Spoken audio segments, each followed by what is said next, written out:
कारा साहब, ये जो वतीरा बन गया है कि आपने बैनुल-अक़वामी फोरम को एजिटेट करना है, और फोरम्स चलें, जो फोरम्स मौजूद हैं जहाँ पे कन्वेंशंस हैं, यूएन के अंदर आप जा रहे हैं, वाशिंगटन में लॉबी, वो तो आई अंडरस्टैंड। अभी आईएमएफ के सामने डोजियर रख दिया है कि जी इलेक्शन जो है ये रिग्ड हैं, और रिग्ड साहब का मानना ये है कि ये होना चाहिए क्योंकि अगर हकीकी नुमाइंदगान नहीं बैठे हुए तो आईएमएफ को उन लोगों के जरिए पाकिस्तान को कर्जा देना चाहिए, हकीकी नुमाइंदगान। तो ये अच्छी बात है। योर टेक ऑन दे वतीरा, ये जो है।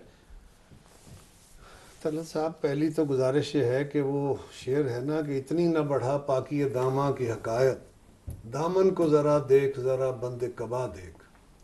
2024 भी है, 2018 भी है, सब कुछ देखेंगे तो फिर चीज़ें तनाजुर और हो। आपने तो डोजियर नहीं दिया 2018 में आईएमएफ को? नहीं, हमने कभी भी नहीं दिया। हम तो जब फांसियों पर झूल के तब भी नहीं दिया। हमने कभी ये नहीं कहा कि पाकिस्तान को फौजी इमदाद बंद कर दें और पाकिस्तान की माली इमदाद। हमारा डेमोक्रेसी के ऊपर ज़रूर रहा कि डेमोक्रेटिक जो नॉर्म्स हैं वो पाकिस्तान में होने चाहिए।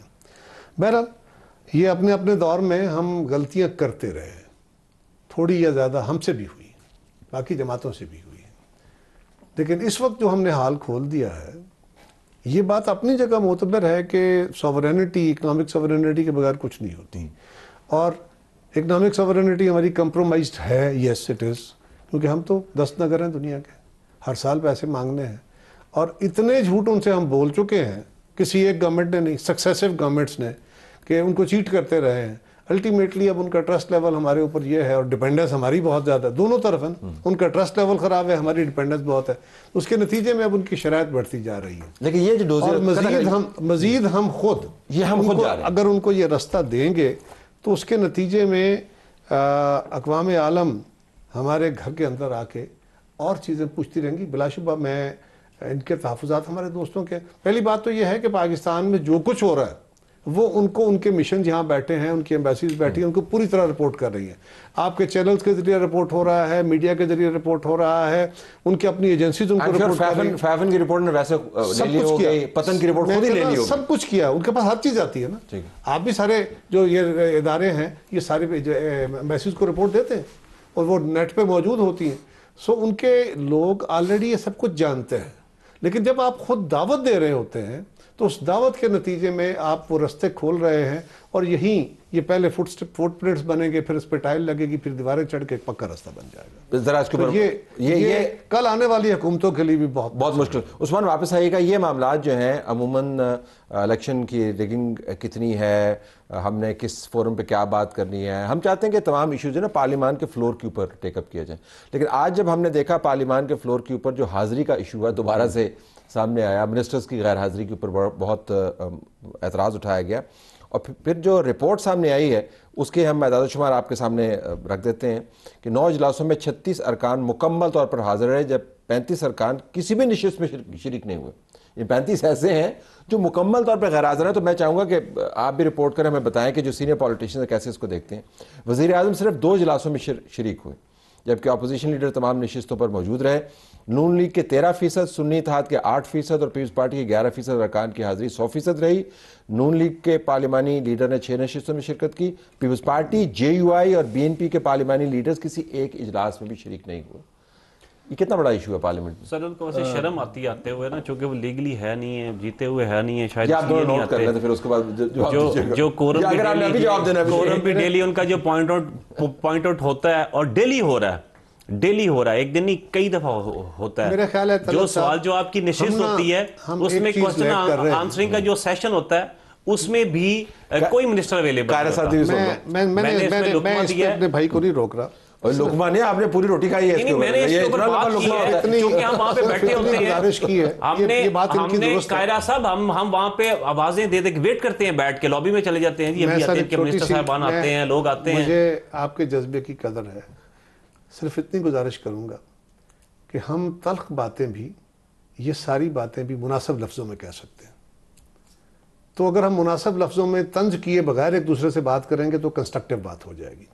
अगर हमारा ये ख्याल होगा कि इस टेबल से तलत के इस प्रोग्राम में आप खुर्रम को या मुझे पिछाड़ के उठ जाएंगे, और हमारा ये ख्याल हो कि हम आपको चत करके उठ जाएंगे, तो ऐसा कुछ नहीं होना।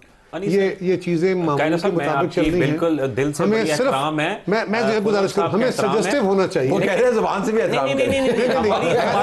मैं आपको भी कह रहा हूं, मैं खुरम साहब को भी कह रहा हूं। हमारी तो एक राय है ना, मेरे छोटे, वो भी मेरे छोटे भाई हैं सर। इसका डिसीजन तो पब्लिक ने सर, मैं सिर्फ इतनी गुजारिश, छोटे भाई करेगी, मैं सिर्फ ये कह रहा हूँ, छोटे भाई को भी कह रहा हूँ कि हमें तल्ख बातें तरीके मुनासिब लफ्जों में रिस्पॉन्ड कर। मुझे वैसे ये एक ज़ाती चीज़ याद आ गई कि मुझे तो ये एजाज़ हासिल है कि मेरे खिलाफ अपोजिशन ने एहतजाज किया, और वो एहतजाज ये था कि वज़ीर मौसूफ बहुत ज़्यादा तवील और तफसीली जवाब दे रहे हैं। अच्छा, उसका बिल्कुल मुतज़ाद था। हाँ, उन्होंने कहा जी कि वो जो है बहुत ज़्यादा तफसीली जवाब दे रहे, इतने तफसीली जवाब ना दें, हमारे सवाल आने हैं।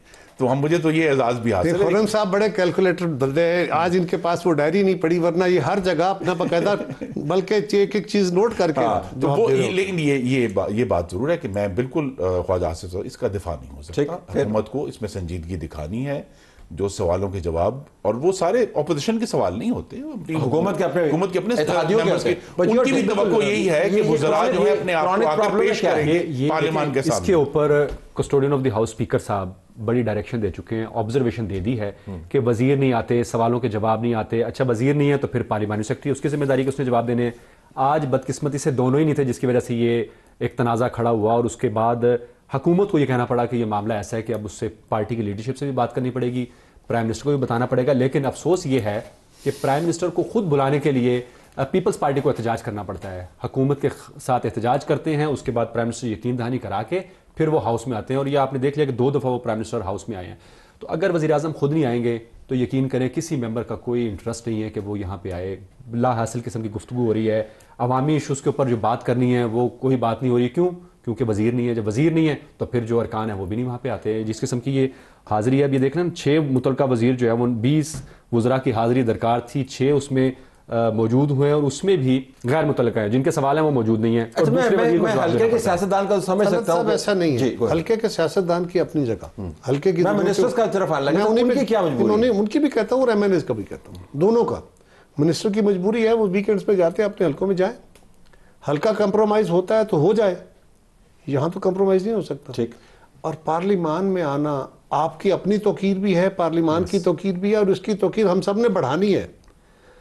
प्राइम मिनिस्टर साहब को बार बार हमने गुजारिश की है, अब भी यही करेंगे कि हमारी जमात ने तो बाकायदा एहतजाज किया, हमने कहा जी हम बाहर बैठ जाएंगे, आके बैठेंगे ज़रूर, सबसे ज़्यादा हाजिरी हमारी जमात की होती है, लेकिन हम बैठेंगे इस तरह कि प्राइम मिनिस्टर आएंगे तब।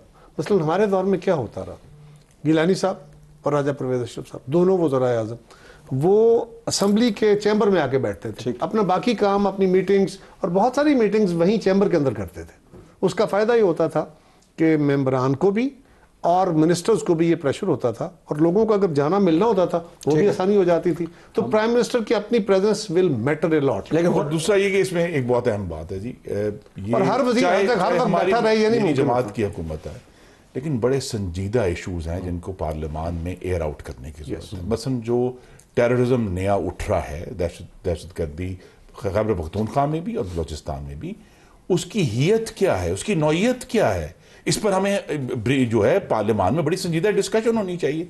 इसी तरह ये हुकूमत के हक में है कि अगर जो है इन्फ्लेशन जो है मुल्क में, महंगाई बढ़ने की शरह जो है वो 38% से 2.4 पर आ गई है, अगर करंट अकाउंट डेफिसिट जो है 94 करोड़ डॉलर सरप्लस में आ गया है, अगर जो है वो जो हमारी एक्सपोर्ट्स हैं और रेमिटेंसेज हैं इनकी कोशिशों के बावजूद वो डबल डिजिट बढ़ रही हैं, तो ये पूरी कंसोलिडेशन है, उसको आगे बात करने की जरूरत है। आपको बात करने अच्छे टॉकिंग पॉइंट्स हैं, तो आप तो बहुत बड़ा मौका मिस करते हैं, तो आप ही के बंदे नहीं आते ना, हम तो यही कह रहे हैं। मेरे पास तजवीज़ है जिसके लिए असल और हकीकी जो नुमाइंदे हैं जो अवाम ने मुंतखब किए उनको बिठा दें, पार्लियामान भी चलेगा पाकिस्तान। सर जी ये तो वैसे आपको इन्हीं से गुजारा करना पड़ेगा, बाकी ये रास्ता अदालत का। माशाल्लाह बड़े मंजे हुए और बड़े, मैं समझता हूँ बड़े ज़बरदस्त आप पॉलिटिशियन है, मतलब पुराने हैं, आपसे सीखना मतलब लोगों ने सीख रहे हैं।